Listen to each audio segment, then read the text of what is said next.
solution, and so on. On the following month, we will be interviewing John Allen.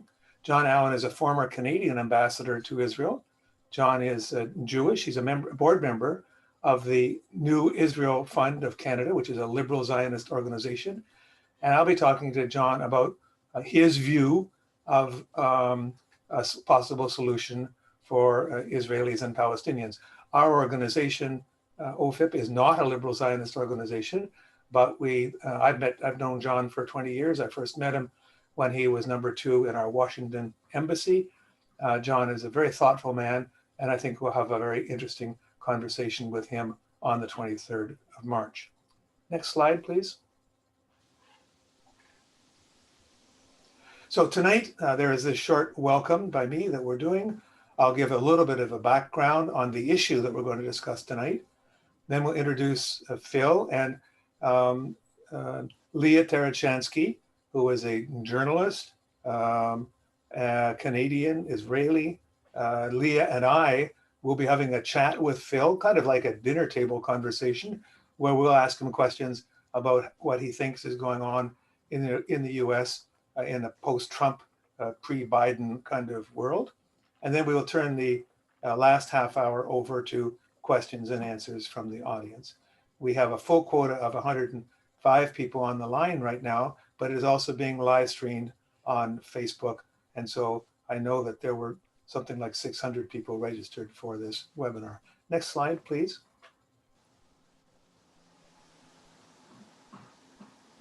So just as a bit of background, we know that in general, Americans are more favorable to Israelis than they are to Palestinians. But given the amount of Hasbara, perhaps not as much as we might think. This is a 2019 Pew survey.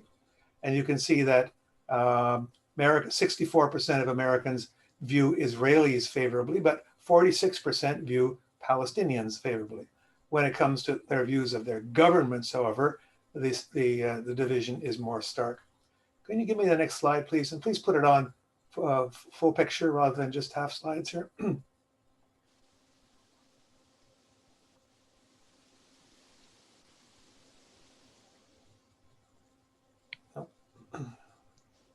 There. So over the last 4 years, there have been a number of contradictory developments in the United States with respect to the USA, Israel, Palestine. On the Trump side of the ledger, you have things like the US Embassy, which has moved to Jerusalem, recognizing Jerusalem as the capital of Israel, recognizing Israeli sovereignty over the West Bank, the ongoing ethnic cleansing of Jerusalem, explicit support for the settlers, the closure of the PA diplomat representation in Washington, and various legislative condemnations of BDS. And then, of course, the tying of the diplomatic links between Israel and the various Arab states. On the other side of the ledger, we've seen, and I have a picture of Alexandria Ocasio-Cortez as just sort of the emblematic of this, but we have the Black Lives Matter developments and its links to the Palestinian Solidarity Movement. The Squad, we have Bernie Sanders for the first time in the American run-up to the American election, being very critical of Israel. We have the whole Peter Beinart phenomenon with US Jews being increasingly split. And we have the development of quite a wide range of opposition movements on campus. Next slide, please. So tonight, we are thrilled to have Phil Weiss. Phil, you're one of the few people I know, apart from the Hearsts, that have a publication named after them. That's wonderful. Mondoweiss was begun in March 2006 as his personal blog, and then focused on the opposition to the Iraq War. A year later, he went on his own and created this site focusing on US policy and an insistence on Palestinian freedom. Mondoweiss is a terrific publication that follows debates over the role of Israel and nationalism in Jewish American life, while seeking to reflect a diverse community of views on issues of international importance. They have 7 editors, writers, and administrative support staff, and they publish 1,200 articles a year written by contributors from around the world. I'll have to ask Phil afterwards how I get to be a contributor. Next slide. He obviously thinks it's a ridiculous idea. No, no, no, no, no. You're going to regret. You're going to regret that overture, Peter. Okay, all right. Anyway, so here's just a slide here to show some of the range of kinds of things that you can see on Mondoweiss. Next slide, please. And a little bit about Phil, who you just heard, voice you've heard. So he is the founder and currently the senior editor of Mondoweiss. He has worked with a number of prestigious mainstream publications, Harper's, Esquire, staff writer at the New York Times, columnist at the New York Observer. He's published a couple of books. He founded Mondoweiss in 2007. He describes himself as an anti-Zionist and rejects the label post-Zionist. And he lives in Hudson Valley in New York State. So we can get rid of the share screen and we can welcome Phil and Leah. There we go. Okay, terrific. Thank you. Let me start off. So Phil, all of a sudden your lighting has gone dark. You were. Yeah, you know, I think I'm going to put on, I look like I'm in a cave. You do. Know, so, which is appropriate to Israel and Palestine, but not to a discussion in the West. So I'm going to put on the other light, and even if I look a little more ghoulish, at least you'll be able to see me. Okay. And while you're doing that, I will turn off my background. That's a little better. Yes, it does. I'm going to turn off my background, which was pretending that I'm in the White House, and I'm not. I love it. I love it. I love it. I'll just make this a little bit more serious. There we go. I'm at home. Okay. So Phil, let me just start off. First, welcome again. Thank you. Thanks for having me. So glad to have you here. Phil, start off, just tell us a little bit about your story from being a very serious kind of mainstream Jewish journalist to having your own kind of radical publication, now defining yourself as anti-Zionist. How did that happen? Give us a little bit of fill us in a little bit. Sure. You know, I'm 65, so I've had a long career. When you say I was a serious mainstream journalist, I certainly was involved with a lot of mainstream publications. I did a lot of celebrity journalism and other things. I feel that my serious work began at a late, I'm a late bloomer, began in 2002 when the United States prepared to invade Iraq. And that's when I realized I saw a lot of my friends in the journalism business. I've been fairly successful, even though I don't think the work was that serious. As I say, it was mostly glossy celebrity profiles, other kind, feature journalist. I was a feature journalist. So I saw a lot of my colleagues who were supporting this awful war. Anyone knew that this was an awful war. You didn't have to have any expertise to know that that war was an awful war, an awful idea. And so I just decided to use all what professional and personal capital I could to oppose that war. And that ultimately led to my starting a blog. And my editor named it, I am an egomaniac. I can't be shy about that. But I wouldn't have named it after myself. My editor named it after me. And it was going to be this personal blog. And it quickly developed into in 2006, into this consideration of Zionism as a Jew who's very uncomfortable with Zionism. And I think I met Leah on probably my second or third visit to Israel and Palestine in 08 or 09. And so I've been at this work now for 15 years. It's very different from my previous work in the mainstream media. It's journalism, but it's also advocacy. I am a cause-oriented person. That suits my personality, and I'm blessed to be involved with. I'm blessed to have met a lot of really interesting, and serious people, including Leah, who are engaged by this question. This is a very difficult question, obviously, and I look forward to seeing Yusuf and John Allen on your show in months to come. Very serious question, extremely perplexing, not that complicated, and for a Jew, there's a very important role to play. And happily, the site that I'm involved with has now evolved past my very navel-gazing concerns about being a Jewish anti-Zionist. It's gotten into a more appropriate consideration of just human rights, the simple question of human rights in Palestine and in Israel. So I hope that answers your question, Peter, but I could go on about myself forever. So I'm sorry if I rambled. No, that was terrific. And Leah, feel free. I mean, you and Leah have a history going back that I'm only vaguely aware of. So Leah, jump in and pump Phil with questions. Well, I should just say Leah was one of my guides, and you know, and of course she's done great work herself. I don't know if you've seen her documentary. It came out a few years ago, really about By the Side of the Road. Yes, about Yes. the Israeli consciousness and lack of understanding of what had been perpetrated there. Well, I was blessed too to have Leah as my guide when she took me down to Beersheba and traveled a bit around the Negev, and that was a great introduction to me. I was a bit aware of what had happened, what was going on in the West Bank. I was totally ignorant about 48 Palestine. So this was a big help to me as well. So this actually leads me to my first question for Phil, which was, I've only worked in the US for 1 year as a journalist, but I've started covering Israel and Palestine since 2006, and I've been based there for most of my life. And I think that just like you, I started working for an independent news network, the Real News Network, because I saw that there was a huge gap between what was being reported in the West and what was going on the ground in Israel and Palestine. Now, I've only ever really covered Israel, Palestine as a journalist, so I don't know if this is the case for all the different foreign kind of stories that are reported in the American domestic press. But I guess my first question to you is, why was there and continues to be a need for Mondoweiss, and how do you understand this enormous, canyon-sized gap between what is going on in the ground in Israel and Palestine, and not just in terms of the occupied territories, but also in Israel, and how it is reported on in the West and specifically in America?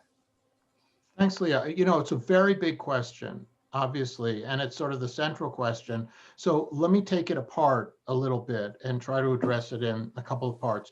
First of all, as to whether this happens in other aspects of foreign policy or American conduct, American behavior in the world, I imagine it does, but I'm a tunnel vision kind of person. And so I can only talk about my beat.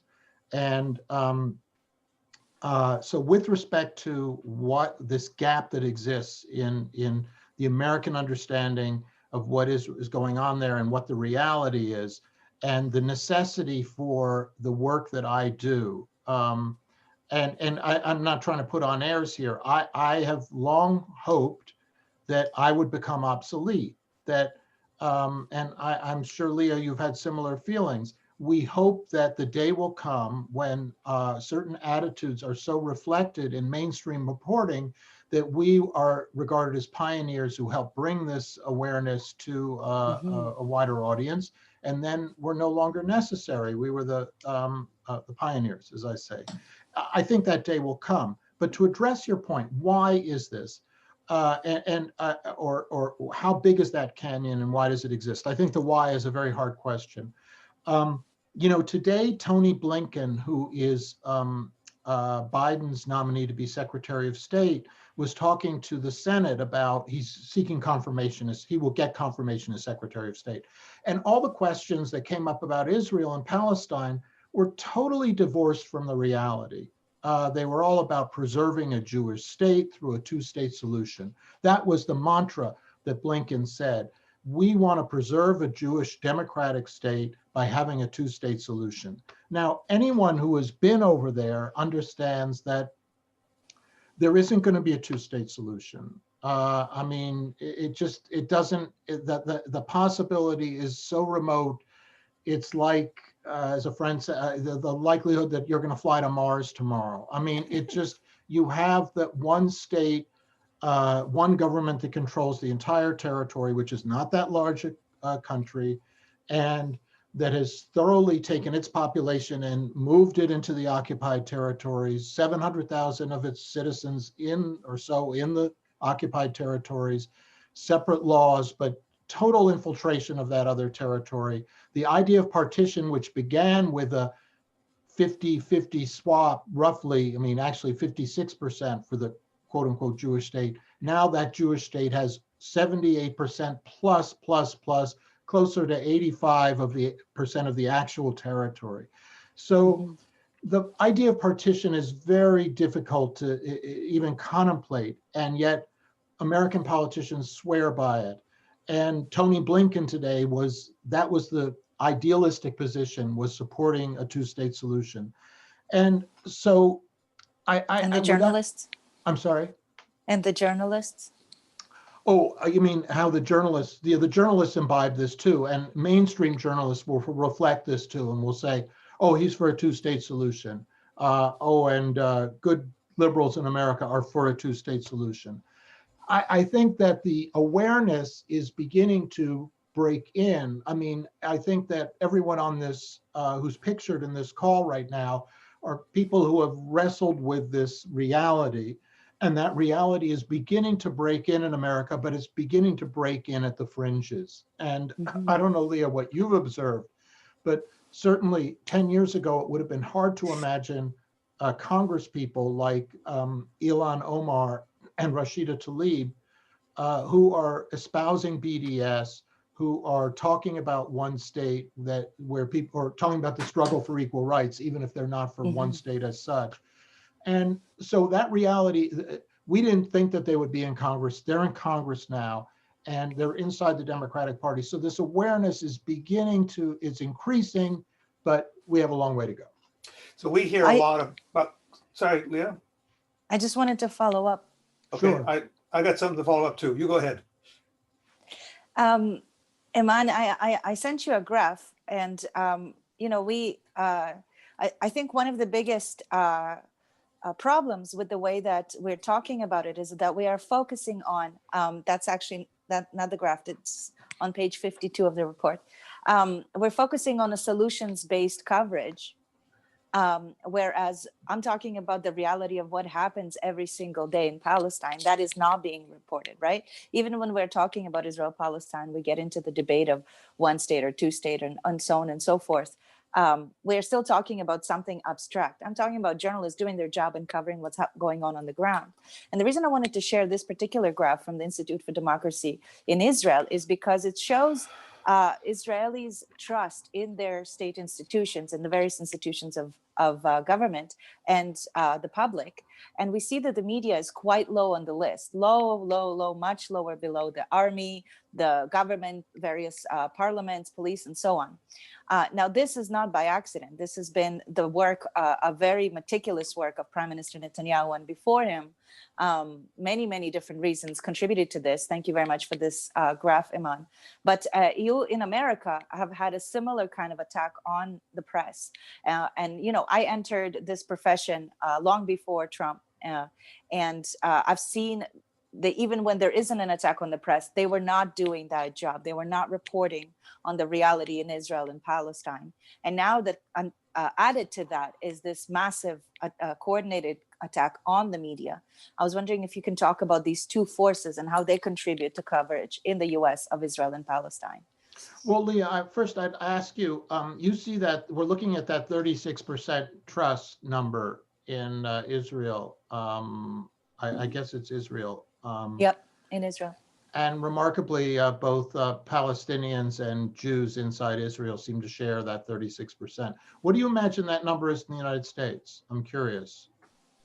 I mean, I think in the US, it's probably very similar, but it's probably divided between Republicans and Democrats. Yeah, I think that's true. From my standpoint,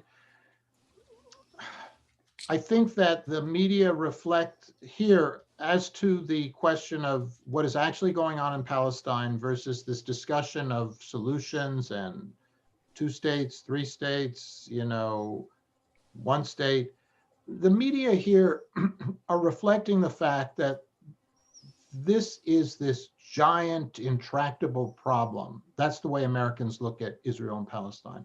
A giant problem, and Israel is the answer to the Holocaust. That is sort of the simple answer that I think a lot of politicians have here, and that the media have too, and that therefore they do not want to overturn this paradigm of the two-state solution, of a Jewish state alongside a Palestinian state. And so the reality, they will occasionally report atrocities from occupied territories, of which there are countless atrocities. I mean, that's part of my job. Unfortunately, as I say, I mean, the same time that George Floyd is killed in Minneapolis, a learning disabled young Palestinian is shot to death by police, hunted down and shot outside his school because he misunderstands inside occupied territories, because he doesn't understand what the police are saying. And that case has been, there have been several other cases like that in months since, and they don't get reported in the United States. And that's a pity.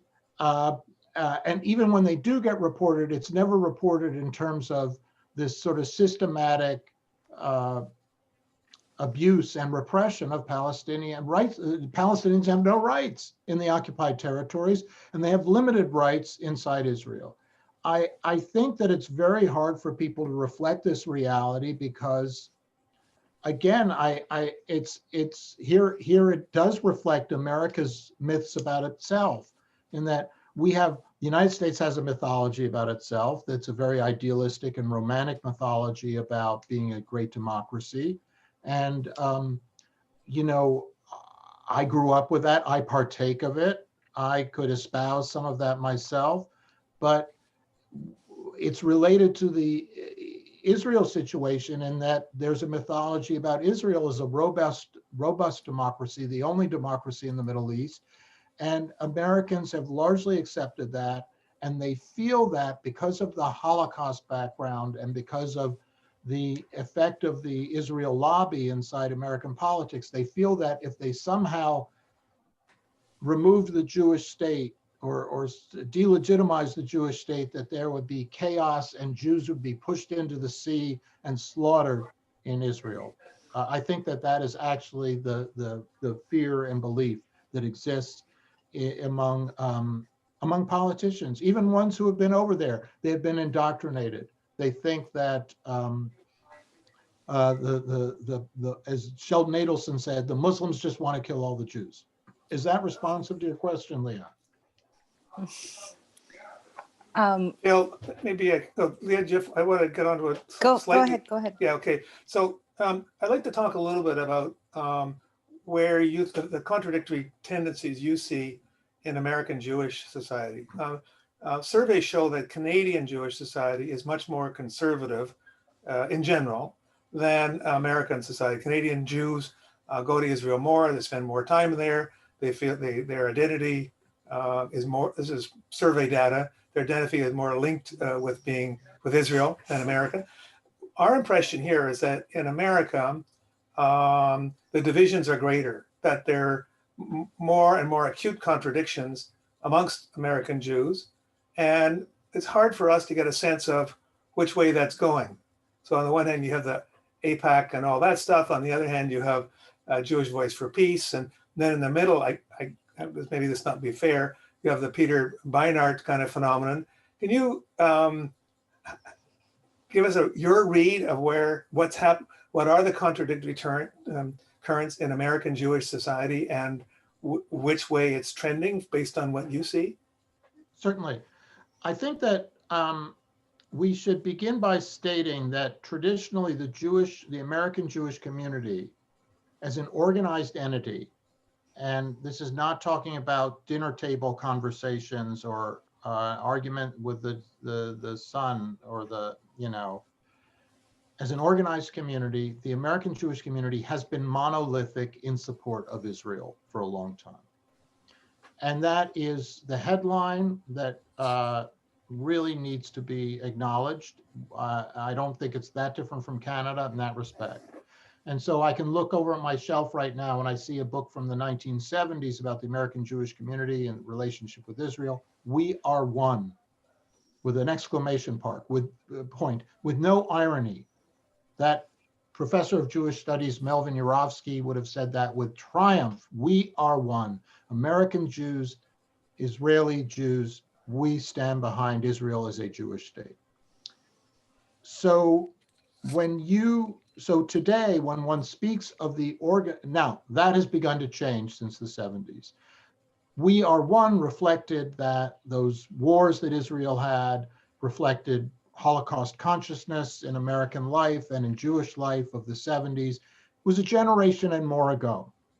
Today, the organized Jewish community is still lock, stock, and barrel for Israel, with some tiny exceptions.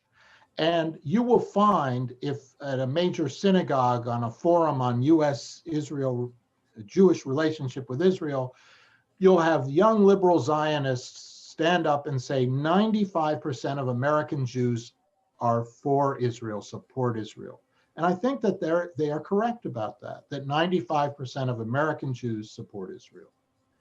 Now, what the notable differences and the notable trend involves the fact that people like myself who feel some historical distance from the Holocaust and who are very involved in an American struggle for civil rights have brought those lessons to the Israel-Palestine question, have been to Israel and Palestine, and are questioning the idea of a Jewish state. And I would say that it's 5%, maybe it's 10%, maybe it's 15%, but there is a real erosion at the edge of the Jewish community around these questions. And I would say that here, the great scholar of Zionism, I'd go to the great scholar of Zionism, Ernest Hemingway, who in, The Sun Also Rises, when the characters ask, how do you go bankrupt? Well, it was gradual and then it was sudden. So I feel like that type of trend, I'm very hopeful about this trend, but I feel that we are seeing a trend inside the Jewish community that 95% consensus that I just described is really atherosclerotic. It's an older generation. I'm old, as I said at the start. I want to emphasize my ageism includes prejudice against myself here. But they're old, they're just wed to this old paradigm, and the young kids are just not down for it. It's the dead hand of the past in that they're the donor class, they're the chairman and CEO class of these organizations. But when you say AIPAC, it's just AIPAC. No, the Conference of Presidents, which is AIPAC, which is constituted in part by Americans for Peace Now, a liberal Zionist organization, they're all for Israel. And yet at the edge, you begin to see this real questioning. And the questioning is happening because people have met Israelis like Leah, or they've gone over and toured with people like Leah. And they've seen that it's worse than Jim Crow, it's apartheid. And so that consciousness is breaking in among young Jews who don't feel that saying these things is going to cause, Auschwitz to reemerge on the landscape. Okay. I'm sorry if I went on too long, but that's the beginning of an answer to a very difficult question. Excuse me. What about is there such a thing as a Peter Beinart phenomenon? He gets in the Yes. New York Times. Can you talk Yes. a bit about that, the importance of that? Is it significant? Yeah, Peter Beinart is a very important figure in American Jewish life. For those who don't know, Peter is, I guess he's pushing 50. He is an observant Jew who really cares about the opinion of his parents, unlike myself, and I think Leah too, I can include in that. Peter used to speak at AIPAC events. He was very pro-Israel. He's always been pro-Israel. And today he has called for the end of a Jewish state. So you see a very brave and courageous struggle on his part. He's not where I am on this. I wish he would go further. I wish he would support BDS, which is the only appropriate response to the human rights abuses that are taking place. But he's made this journey, and he has been embraced at times by liberal Zionists because part of his journey was saying, no, Palestinians shouldn't have equal rights to Jews. there should be a Jewish state, and let's have a two-state solution and just let the Palestinians have their state. And he's moved on to say that's absurd. You can't separate these two populations. There are too many settlers, just a lot of the stuff I've said. He said this has all happened in the course of 10 years or so. So you've gotten to see this very public transformation of a leading intellectual. And to your question, I think there are many Jews like Peter Beiner. And when he was a liberal Zionist, they used to have these, you go to these liberal Zionist conferences and they'd have t-shirts saying, because he was critical of Israel, but loved Israel. They loved that. So he had t-shirts, Beinert's Army, where the young people really wanted to have a charismatic person who was supporting equal rights, or some, not equal rights, he wasn't supporting human rights rather than these slaughters that Israel was doing in 2009 and 2014. Peter Beinart was this alternate reality for them.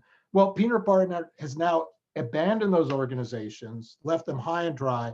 And to answer your question, I think it is a trend, and you're going to see more and more Jews following in this course.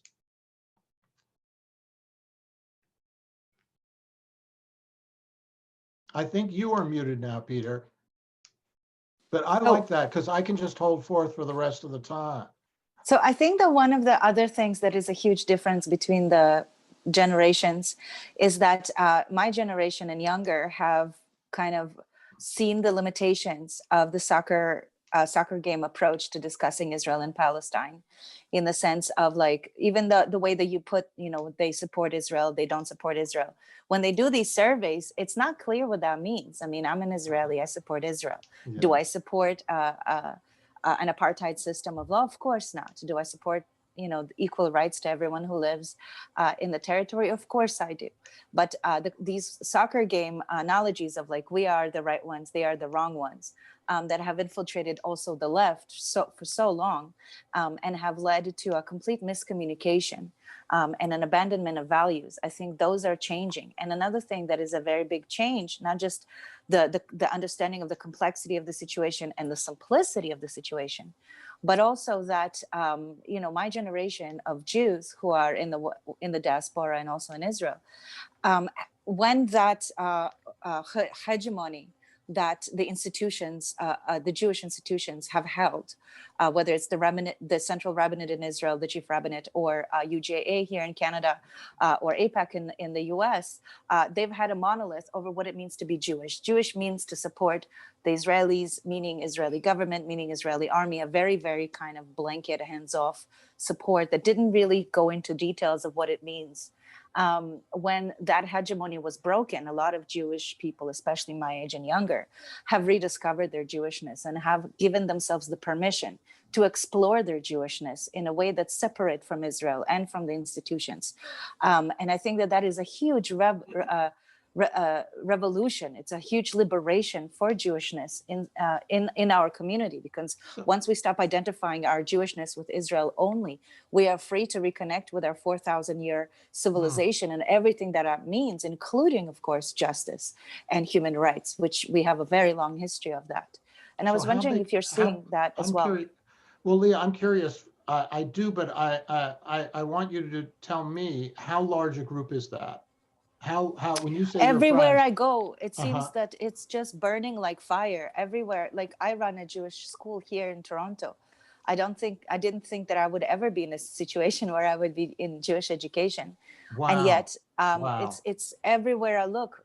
People come up to us and they're like, listen, I grew up in a very pro-Israel family, very conservative, was never allowed to speak my mind. But then I discovered that I have a lot of Jewish connection to my heritage, but it's got nothing to do with Israel. Where can I go? And I think that is a bypass that is very invisible, and it's becoming not just a river, but a real torrent of young families who don't want to raise their children on Israeli militarism and don't want to raise their children on a very conservative, hegemonic understanding of Jewishness and a very patriarchal and queer phobic understanding of Jewishness. And because they are separating themselves from that hegemony on all of the social, cultural, religious, and spiritual questions, they're also inherently separating themselves on the political questions. And that's an incredible thing to watch. It's not so much in Israel, but in the diaspora, I'm seeing that, spreading. And I was wondering whether you're seeing that as well with your readership, whether you're seeing more demand for Jewish content that's not based on Israel. I think the answer is yes, but I also feel that I am not a good informant on these questions and that you are. And so I'm more interested in what you have to say about it than I do. I certainly am aware that. What a journalist move. Yes. Well, I mean, it's a little bit sincere too. Just A little bit. So no, but I'm curious. So Leah, I mean, certainly would you, there is in the United States this organization, If Not Now. And I don't know how many people are familiar with it, but this is young Jews who were typically raised in a very religiously affiliated background, and who are now in their 20s and who strongly rejected the Zionism, not completely, but they didn't want to be force-fed love of Israel. And you know what's amazing about If Not Now is that they only have one goal. They're also here in Canada, and their goal is not ending apartheid in Israel or two-state or one-state. Their number one goal is ending Jewish institutional support for the occupation. So they finally understood that as Americans, their job is not to meddle in Israel and Palestine, but to get American support out of the American foundation that holds up the occupation. And if they just succeed to do that, they would end up leading to peace and justice in Israel and Palestine more than anything else they could do. And the same thing here in Canada. Yeah. That's a very good point. And I should say they began in 2014. And so what you're saying is that they identified this root cause among the root causes. The one root cause for which they could have some ownership and responsibility was the American Jewish establishment. Okay. And its support for Israel's occupation. They have failed at that. And they're working hard at it. I accept that. I don't. But how do you define success? I define success as making progress. And I don't see progress in the American Jewish establishment. And I think that it's a mistake to put all your eggs in that basket. I think that you have to organize. I think they're doing good work. But I think they're young people, and I think they don't have a clear program. They don't address apartheid. They retweet, there's a discussion of apartheid that is happening around the world now about Israel. And it's a very important discussion. And it's been greatly advanced this week by an Israeli human rights organization, B'Tselem, which says this is apartheid from the river to the sea. And American Jews who want to be part of this struggle, in my opinion, have to be endorsing that because it's true, and have to be adding their voices to that. So to narrow focus and then say, no, all we're doing is focused on getting the American Jewish establishment not to support the occupation is a type of blindness. Because it's not just the occupation, it goes beyond the occupation. And I like what If Not Now is done, but I don't want to get into, I think we're getting into the weeds, but I brought them up more to say that it was responsive to your point. Their name comes out of one of the most beautiful quotes in Jewish tradition, which is Rabbi Hillel says, if I'm only for myself, then who am I for? If I'm not, if nobody does for me, then who will do for me? Yeah. And if not now, when? I'm butchering the quote, but it's a wonderful statement of the sort of ethical problem that all individuals face in the world. And so part of when they said, if not now, they were saying, hey, we're against the occupation. If not now, when? And they came up with this in 2014 when Israel had slaughtered 2,200 people in Gaza, including 500 children. A wonderful response by them to this of young Jewish people. And I think that it speaks to Leah's point, which I'm not in that community to the extent that she is, or I'm not observing it. And Leah's a different generation than I am. So, they are very Jewishly identified young people who are taking Jewish traditions and employing them toward justice. So, but you, again, I emphasize, you know more about this than I do, Leah. So it's an imposture on my part to just a minute here. I'm chief interviewer. I want to ask a question too. Okay. Not that Leah's questions are great, and I can see her doing the whole thing, but I have a list here of things, a couple of things I want to talk to you about. Before I do, someone has mentioned that IGV Canada done a survey of Canadian Jews that showed that our Canadian Jewish community is quite divided. I don't know whether it spoke to its support for Zionism. I think, but it had divided opinions about the occupation and those kinds of issues. Phil, I wanted to raise your question here from Canada on the importance of anti-Semitism as a phenomenon in the United States and how that's impacting the Jewish community. It seems to me to be obvious that every time we have an anti-Semitic act, that stirs the Zionist kind of nerve. I mean, people I'm sure, feel frightened. I don't have a sense of whether in the States today, whether the anti-Semitism is as big as the anti-Black phenomenon, how significant it is, what's it doing to the American Jewish community in terms of its attitudes towards Israel. Well, before addressing the Israel piece, I should say that anti-Semitism has certainly reared its ugly head in the United States in the last few years in the Trump era.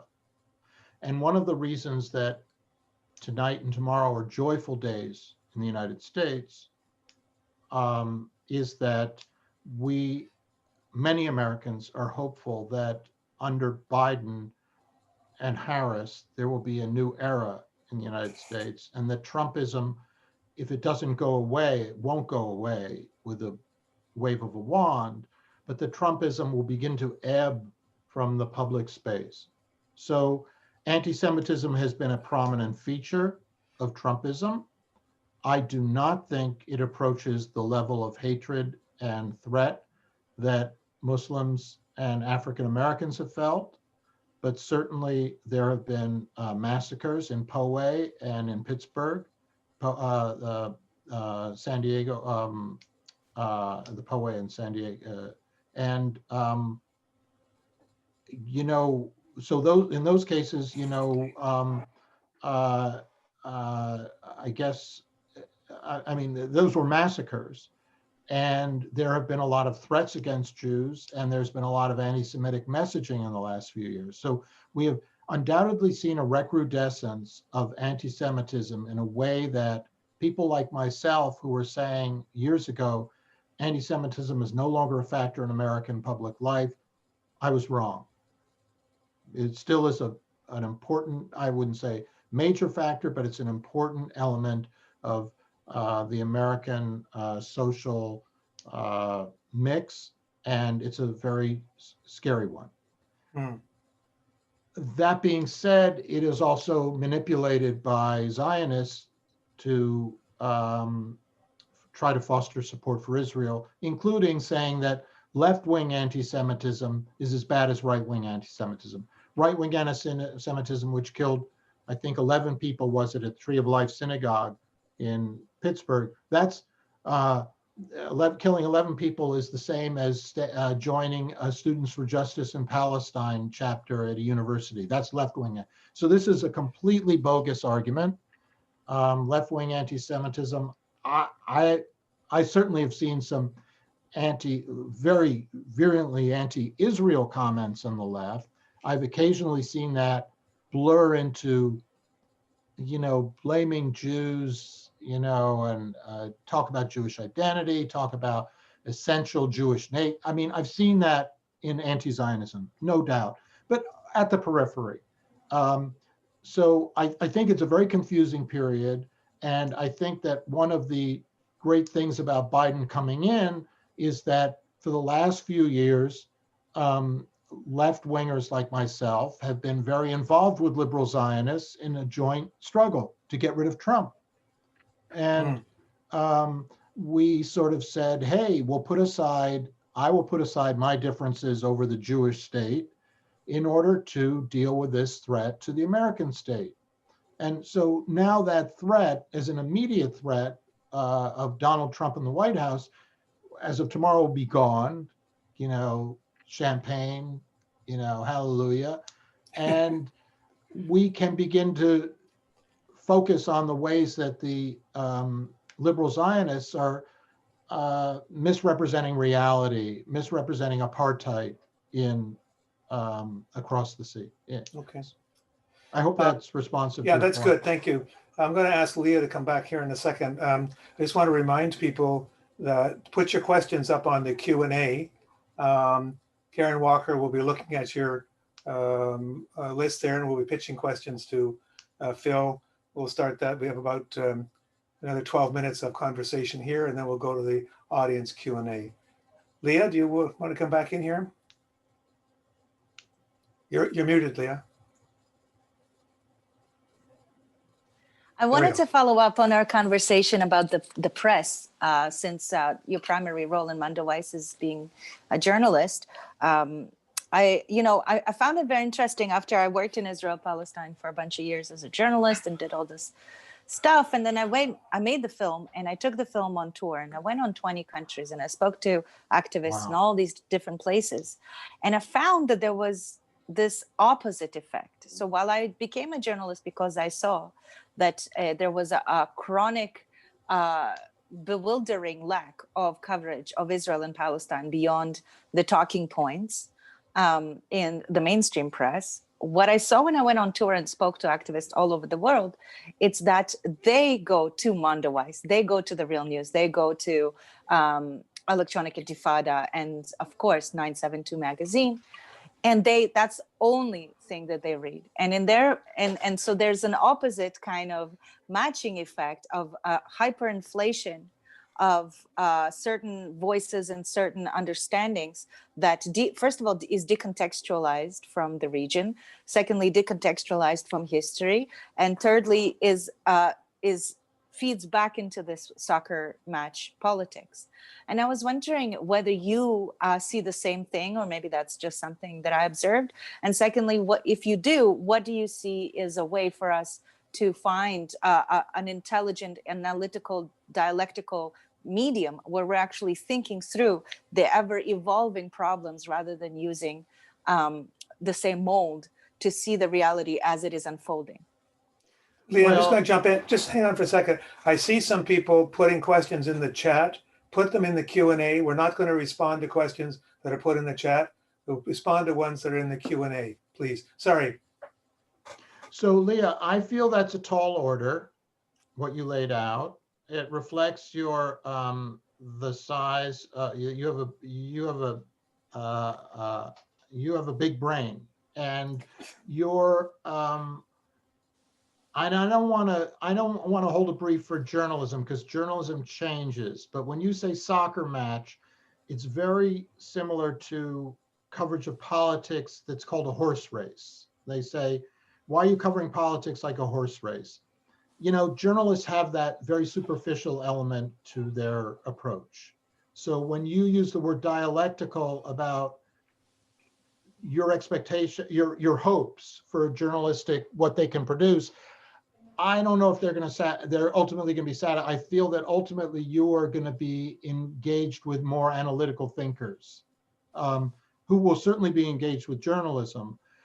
So that's where I think journalism is changing so much, though, all the time, that I hesitate to say that superficiality is, going to characterize all. I don't know. I mean, but to your point about the decontextualized and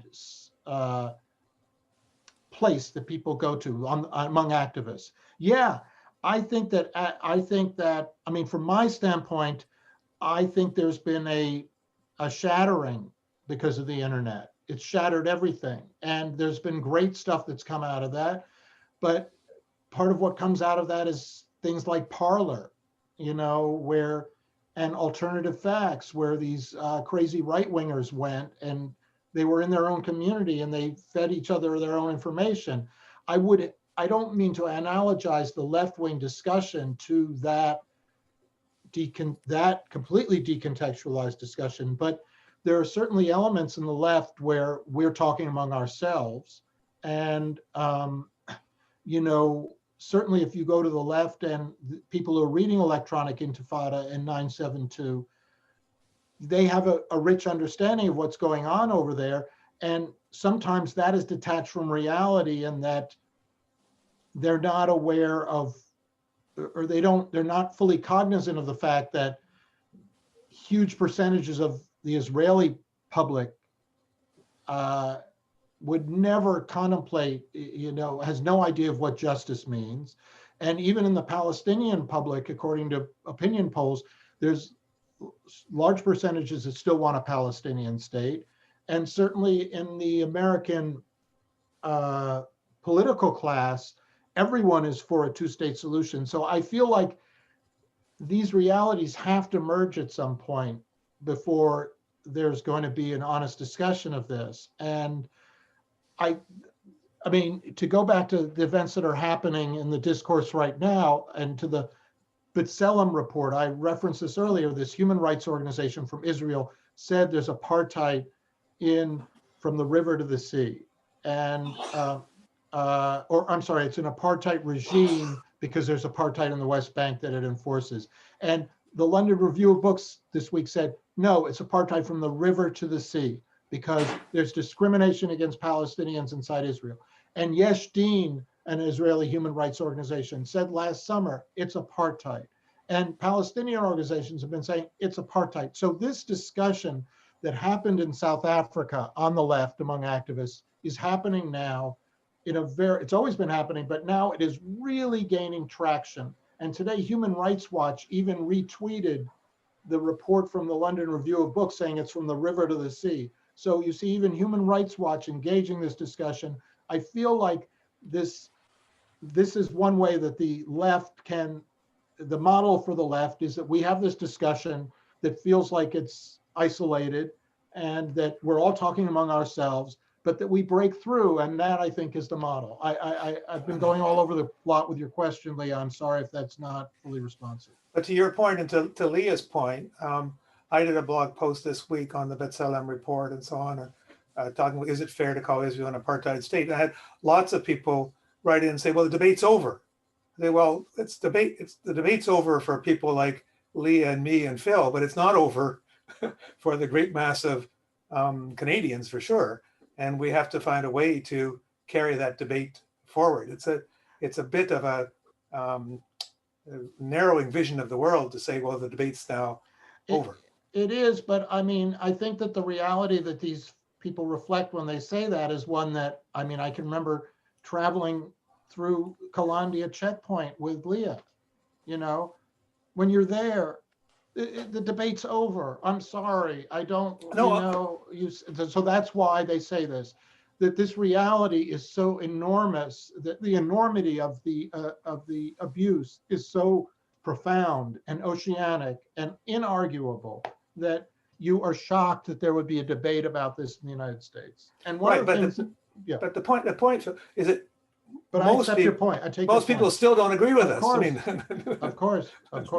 And what was important to me about this London Review of Books article saying river to the sea is that it says, what's the firewall to this understanding?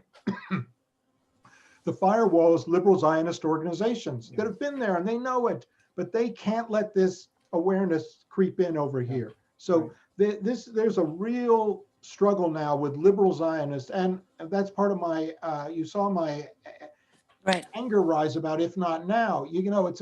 For people who know, for people who've been there, this is a which side are you on question. Right. But I mean, on the left, there's usually a much harder criticism for the person right next to you than for the gaping mass of the mainstream. But speaking of the mainstream, I don't know if you've seen, there was a very important poll done by ECOS, which is a big polling company in Canada. And they asked the question of whether Canadians would support the International Criminal Court prosecuting Israeli war crimes. And the overwhelming majority of Canadians supported. So, wow, really? another question about boycott. A couple of years ago, there was another poll done also by Ecos. They found that there was growing support for among regular Canadians for the boycott and divestment and sanctions movement, or at the very least for the concept of boycott in order to reach peace. And in terms of generic kind of soccer game, do you support Israel or Palestine? There were almost identical numbers for amongst Canadians. So whoever it is that's doing the work, What whatever is. What do you take away from that, Leah? What's your how does that affect your understanding of politics in Canada?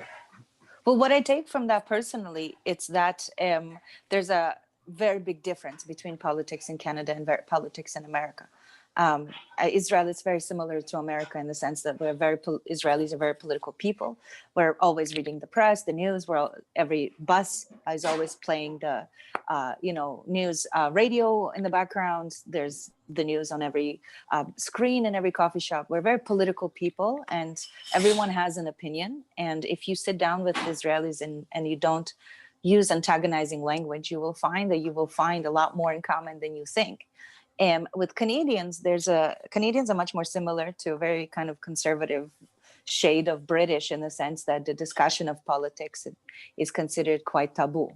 And anything that's contentious inside of politics is triply taboo. So what I found when I was touring the US, for example, is when I said that I was a journalist covering Israel and Palestine, people would either tell me their opinion or they would ask me questions. Whereas here, their face would become flush and they would do anything to avoid the conversation.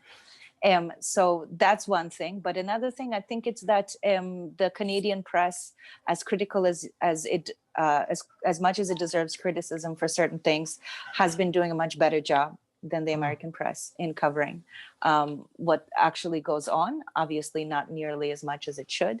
But I also think that there isn't as big of an awareness amongst Canadians of their, amongst white Canadians, of their role in the oppression of people of color, in their role in stopping Jews from coming here who are trying to escape the Holocaust.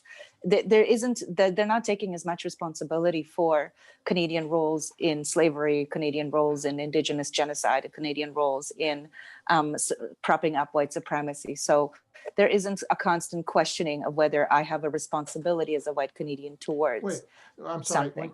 When you said they're not taking as much responsibility, are you comparing in that light? Are you saying that United States Americans are doing better at that? There's at the very least a conversation. I see. Mm-hmm. I'm going to have to jump in here. It's now 8:30. We have We got 17 questions lined up here, so we're going to have to try to see whether Karen is able to bundle some together. So Karen, have you got a question that you can share with us?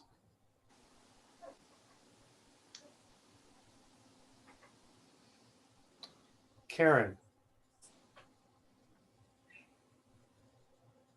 The first question is about how important is private U.S. Jewish money to the economy of Israel?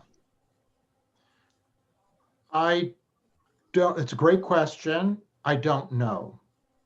I can tell you anecdotally that everywhere you walk in Jerusalem, you see an American Jew's name on the side of a big building. And so you will see at the Yad Vashem, the Holocaust Memorial, it says the Sheldon and Miriam Adelson such and such building. Or so a lot of institutions, educational and otherwise, and civic, have American Jews' names on them, even in the occupied territories. So I think it's significant. I don't know how. I think, and I would say that these American Jews who are doing that are doing it out of traditional charitable reasons. They love this place. They want to foster it. They want to bring out the best in it. And you see Mike Bloomberg doing it. And I think they're doing a bad thing by sustaining an unequal system and apartheid, but you do see these prominent American Jews who are doing that. And it's long been a source of Israel's support. And I think it's given Israel an advantage in international, when Israel says it's the startup nation and we do all these great things in high tech and biomedical field. part of that is American Jewish money that out of love is going over and supporting these research institutions. But I don't know, but I cannot be precise about that.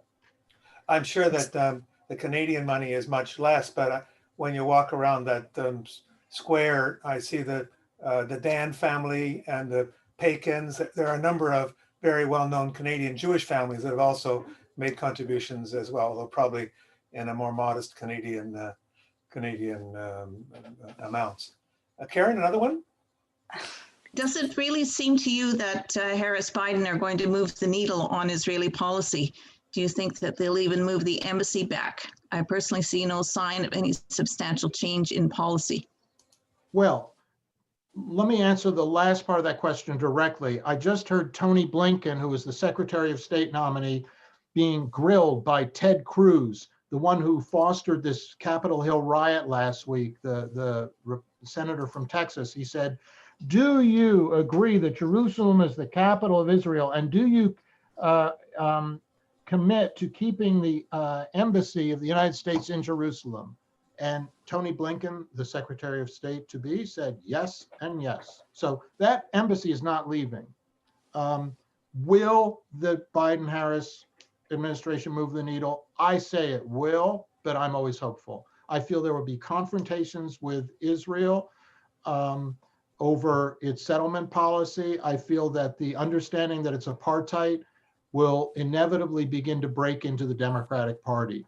But this is mere speculation. We could go on and on about this. I don't know how much I could speculate more. No one knows, but I don't want to waste people's time. Unless that's a central question, and I'm happy to answer more. No, that's fine. Thank you. Karen, another one? And neither the New York Times nor the Washington Post have mentioned the B'Tselem report. Most North American reporters simply run as fast as they can away from Israel-Palestine content. What, if anything, could make reporters more willing to take a stand? I think it's an excellent point again, and all I would say is patience. 15 years ago, Jimmy Carter used the word apartheid in the title of a book, Palestine Peace, Not Apartheid. He was basically drummed out of the Democratic Party for it and abused by the media. The B'Tselem report has not been picked up by the New York Times and the Washington Post. However, it has been reported by CNN. And Betty McCollum, a wonderful congressperson from a neighboring state, well, not quite, but Minnesota, Betty McCollum has used the word apartheid, a congressperson. And so I think there's incremental change on this. And I think that the understanding that I think this is an understanding that's growing in the United States. Leah, what do you have to say about that? Yeah, so obviously I don't have as much experience in American newsrooms as you do, but I worked for a year in DC, and we were based in the offices of McClatchy, and through that I got to see that there's actually most American journalists are not confused on Israel-Palestine. They're quite clear on what is happening there, but they understand that any critical coverage of Israel-Palestine comes with an enormous price. And I think that that price is not only from the top down in terms of the editors, but it's also from the very well organized institutions. So here in Canada, for example, we have Honest Reporting Canada, HRC, who are incredibly organized. And as soon as any journalist in the mainstream media writes anything, even mentioning the word Palestine, they bombard them and their editors with negative letters and threats and so on.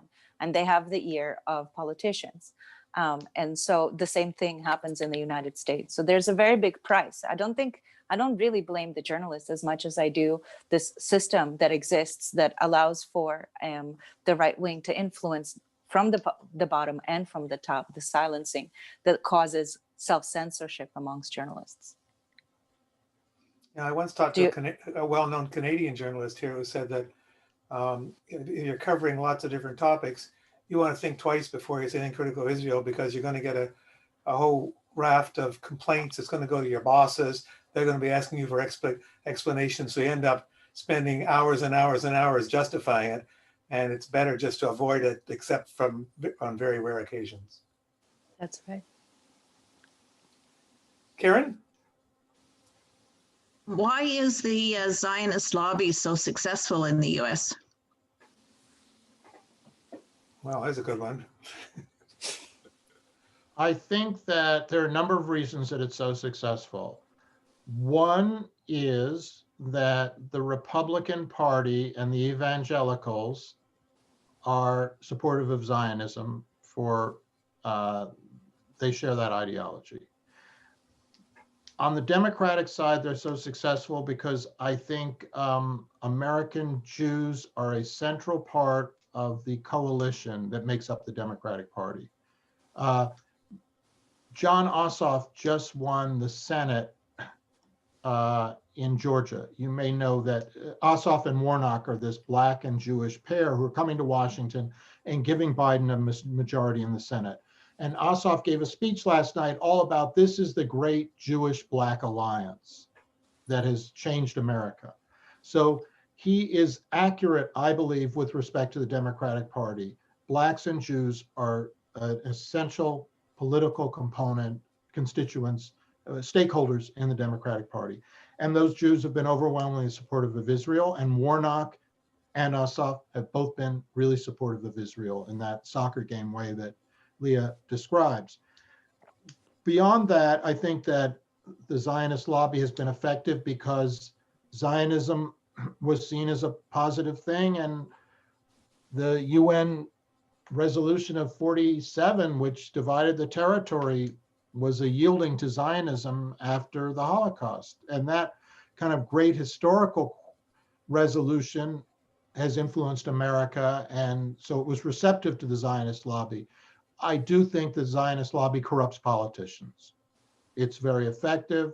It has it can control a lot of money, and it shuts down debate, and it's beginning to break up. That's my hopeful news. It's beginning to break up. And when I should add, just to emphasize, when Leah describes those attitudes in Canada about we're for boycott and we are for equal sympathy for both peoples, those are the same numbers in the United States in the Democratic Party. So you have a Democratic Party on the ground who know a little about this now.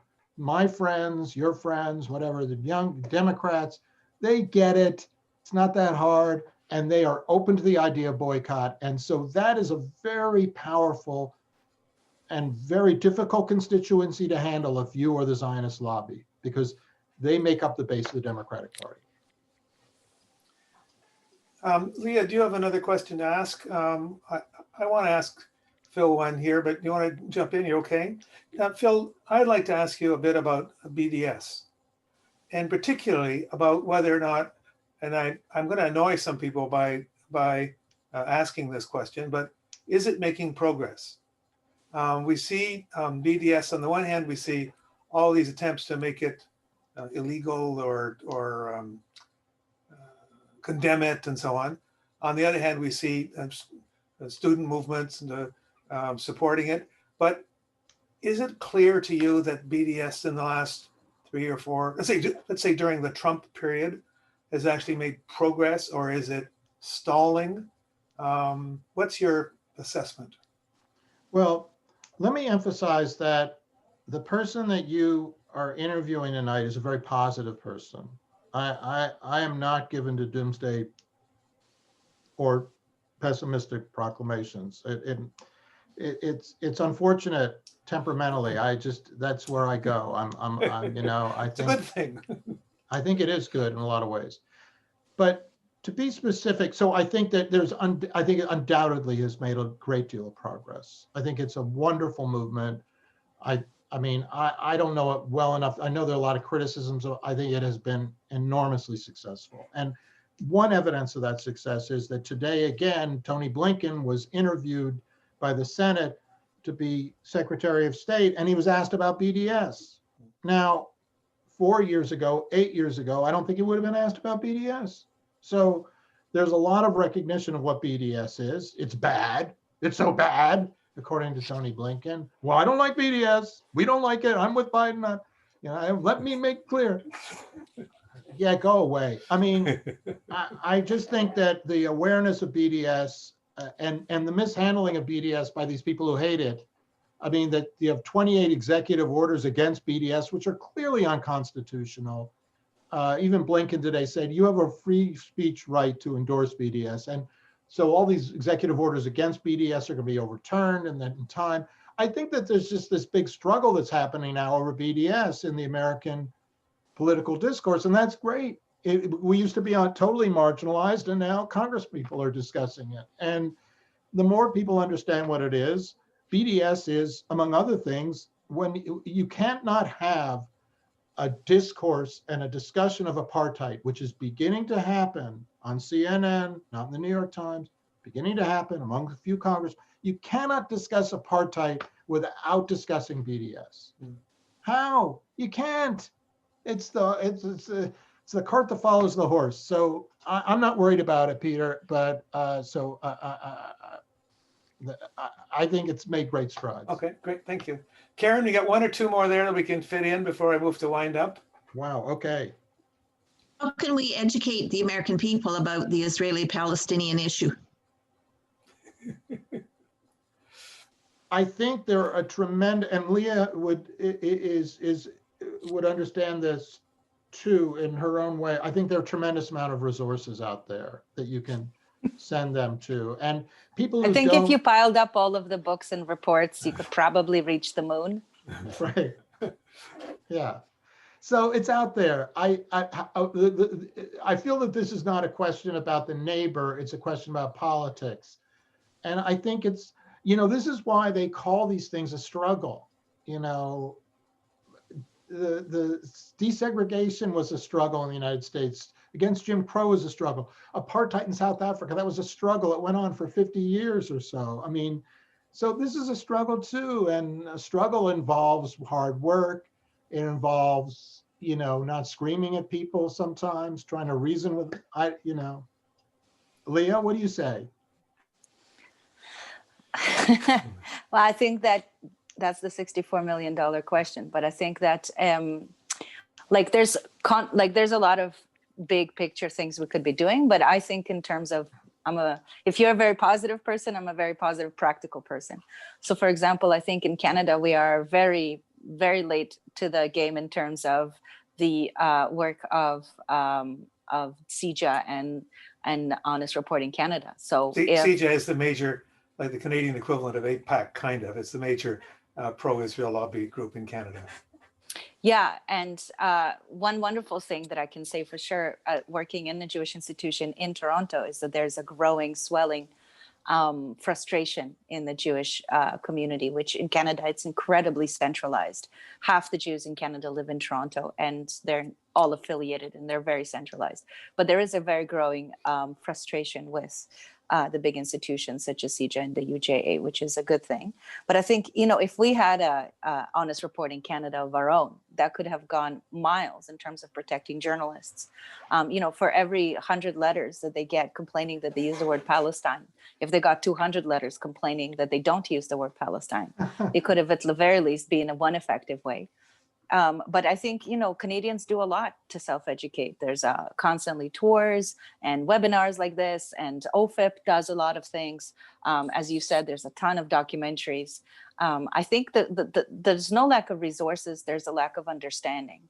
And for an understanding, it doesn't have to be complicated. We just have to have these non-diabolical conversations with people who we sometimes don't agree with. And one of the things I was doing here over the last few years is co-facilitating a workshop called Beyond Polarized Kvetching, where we train people who are pro-BDS to how to talk to their family members and people they're in relationship with on Zionism, so that it doesn't lead to conflict, so that you can actually go down below the surface to your values and actually talk about what it is that you're really talking about. And when you come to the values, I have met very few Jewish people in my life who, when you go down to the values, would disagree that everyone is equal, that everyone deserves equal rights, that everyone deserves freedom and access to water and land and the promise of tomorrow.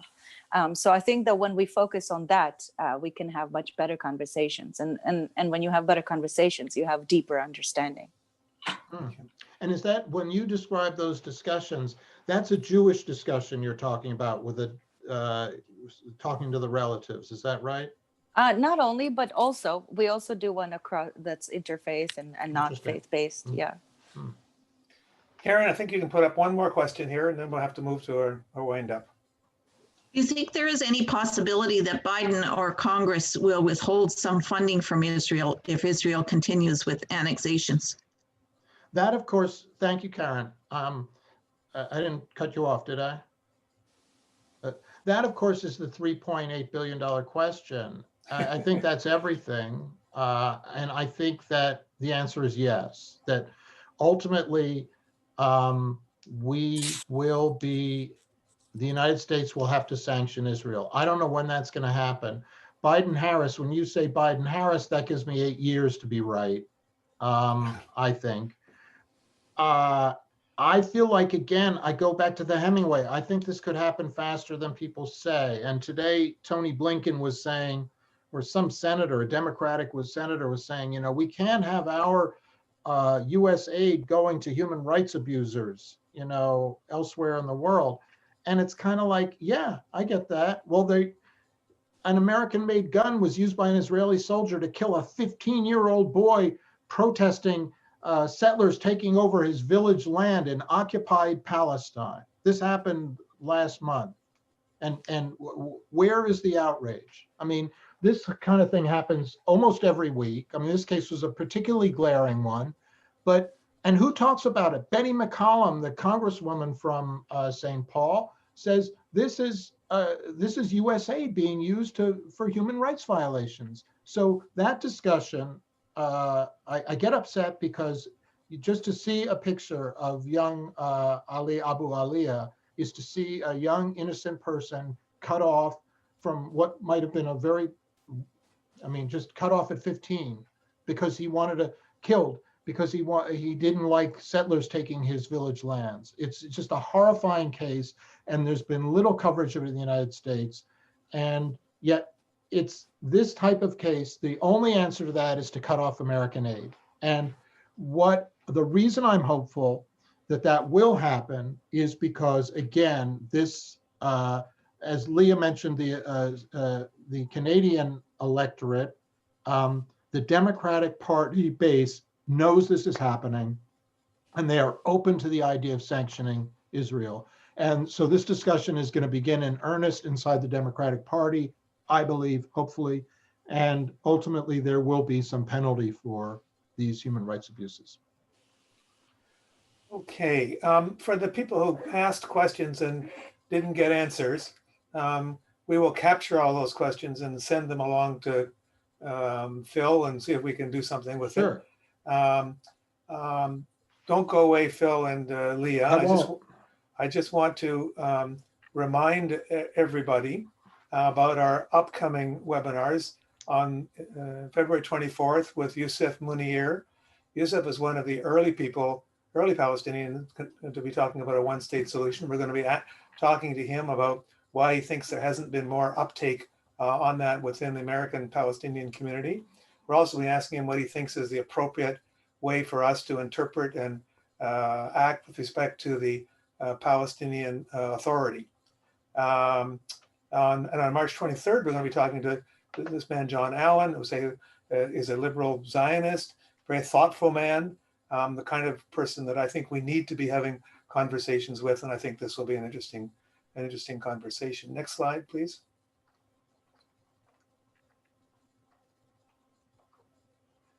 This is just a quick reminder that OFIP is a voluntary and self-financed organization. Any donations that you send to us are gratefully received. We have some expenses coming out of the webinar. Part of my deal with Phil is that we made a contribution to Mondoweiss, and we're very happy to do so. And we think it's been great. Maybe we can stop the screen sharing, and I just want to bring both Leah and Phil back on here. Phil, maybe you have one or two final things to say, and Leah, perhaps you do as well. So now's your moment to sum it all up. Well, thank you, Peter. And thanks for all the viewers and listeners. And I'm sorry if I didn't get to questions. Thank you, Leah, and thank you, Karen and Iman.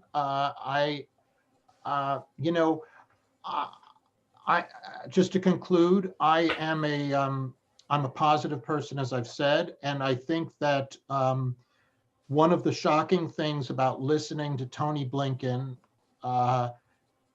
today, the Secretary of State, is that it's like the eight years didn't happen. The last 8 years didn't happen. That 10 years ago, Israel didn't insult Joe Biden by announcing settlements when he went to Jerusalem. They act as if there's still a two-state solution, even though there have been hundreds of thousands of people moving. And the reason I'm optimistic is they know it all. All these people know it. People like Biden and Blinken know it. They're waiting. I believe they are waiting for their chance to give it back to this country that has insulted them, that has insulted American foreign policy on this question.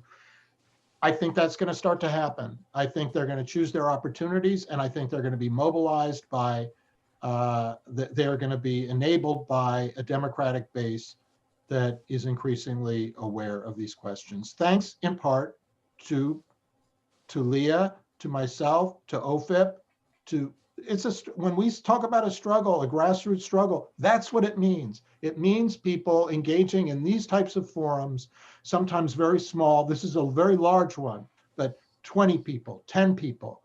These are the, as Pete Seeger, my late neighbor, used to say, these are the capillaries of a healthy system. This is where the blood really, that's where it goes out into the body, is through the capillaries. And so I just have great faith in the ability of people to communicate at this level and to make a difference. And it's happened in other struggles, and it's happening in this one. Thank you. Well, Phil, I think we all think that you're making a difference. Oh, thank you. We appreciate that. Thank you. Thanks. Leah, do you want to say a few words before I do my final few words? Please go ahead. Well, I never had a chance to personally meet Humana Patel, who's based from Mondoweiss in Bethlehem, but I've had a chance to work alongside Alison Dagger, who's based in Ramallah for many years and wrote for Mondoweiss for many years. And I'm so grateful to her and everything I learned from her and her level of professionalism. Great. So thank you to Mondoweiss for all the coverage that you've been doing over the years, and definitely an indispensable part of the media landscape. Thank you, Leah. And Leah, we're proud to have you as a Canadian. You're doing terrific work, education that we could see at various levels. Your insight is unparalleled. So thank you very much for your participation. And thank you for agreeing to be a member of the OFIP Advisory Council. And if I could just say thank you to Leah. Leah, as I said, was one of my guides. She took me around Jerusalem on the West Bank. And obviously she knows this in her pores. So thank you. And thank you for being here tonight. For everybody who's on it's now 8:55. First of all, I will be following up, saying all of you who have registered, I will be sending to you a YouTube link for this webinar, so you can share it with any friends you want. For those of you who are Canadians, it will also include the website and the email address for the Ottawa Forum on Israel-Palestine. So if you want to sign up to our weekly bulletin, you can. If you want to find out more information about our organization, you could do that there as well. Our model is to raise the issue and lower the temperature. We want to provoke a broad conversation amongst Canadians about human rights, not just for Palestinians, but especially for Palestinians and for Israelis, and what Canadian policy is and what Canadian policy ought to be in order to promote human rights in the region. And I think that Phil, you've made a tremendous contribution tonight. Thank you very much. You've been generous with your time. I apologize to people whose questions did not get answered. I thank Iman Ayub for handling things technically in the background, and Karen Walker for pulling together the questions, and to Leah for her both her questions and her observations. So it's now 8:56. That's time. Thank you so much. Phil, you get to go have your glass of wine and watch what's happening in Washington over the next 20. Good luck to all of us. Thank you, Peter. Thank you so much, everybody. Real pleasure. Good night.